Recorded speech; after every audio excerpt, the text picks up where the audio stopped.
ఒకవేళ అబ్రహాము భయము తన సొంత భార్యకు తెలియకపోవచ్చు, అబ్రహాము యొక్క ఆందోళన తనతో ఉన్నటువంటి వాళ్ళకి తెలియకపోవచ్చు, అబ్రహాము యొక్క వేదన తన చుట్టుపక్కల వాళ్ళకి తెలియకపోయినా దేవునికి తెలిసింది. అందుకే ప్రభువు అంటున్నాడు, అబ్రహమా భయపడకయ్యా, దేని గురించి భయపడుతున్నావు? ఒక్కొక్క మనిషికి ఒక్కొక్క భయం ఉండొచ్చు.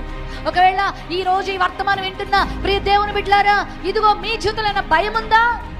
మేలు కలగట్లేదన్న భయం ఉందా? ఈ ఆర్థిక ఇబ్బంది ఎలా దాటగలనన్న భయం ఉందా? ఒకవేళ ఈ అనారోగ్యాలు ఎలా బయటపడగలనన్న భయం ఉందా?